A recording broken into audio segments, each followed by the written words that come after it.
Hey everyone, just wanted to touch base with you here, go over September's market numbers, kind of give you an insight on what's going on in the market today. So all these numbers are as of yesterday, and we're going to look at some year-over-year comparisons. So if you look at this first chart, we got average sales price, pretty straightforward figure. Last year it was 295,404. This year, month of September, we got 324,524. So that's almost a 10% increase year over year. So we are seeing homes holding their value and even increasing in value a little bit more like normal. Then we go to our next slide. Okay, we got number of sales. So last year we had 256 sold homes.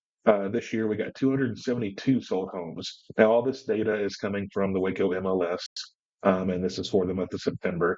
But you can notice it's a little over 6% increase year over year. So people still out there buying homes and selling homes. So that's a healthy number. Um, go back over to our next slide. This is where we see a little bit of negative. So our average days on market last year in September, that was 62 days. This year was 87 days. So that means that it's taken sellers 40% longer to get their home sold. So pricing, marketing, being aggressive in your strategies is definitely important. If the goal is to get your home sold in a timely manner.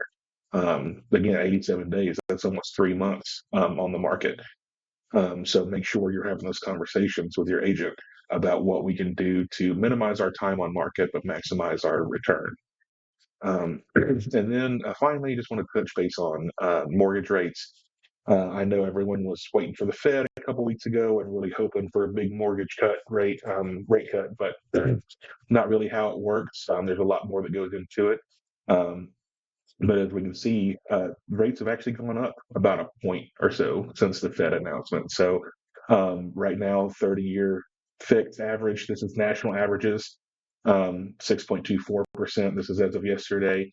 But look at your 30-year FHA, that's 5.8. Now, these are averages. A lot of factors go into your rate, like debt to income ratio, employment history, things like that.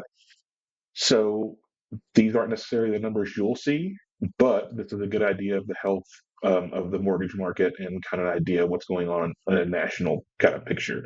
Um, but as you can still see, is it the 3% that we were seeing 3 years ago? No, it's not, obviously. But I mean, we're still down 1.2% over last year.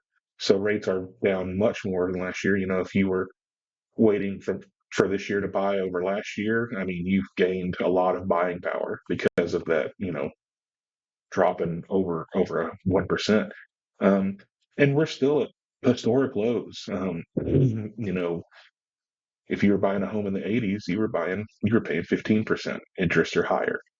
So in long term, big picture, we're still a great time to buy. Coming up on this last quarter of the year is a great time for buyers to start looking. I know holidays are stressful. I know, school and events and football and cheerleading and gymnastics and, soccer and all the things going on. But what that does mean is there's less buyers out in the marketplace. So that means less competition. Right now we have 1,451 active listings on the market. Um, Again, we go back to this sold number of sales in September. That's 272 sold.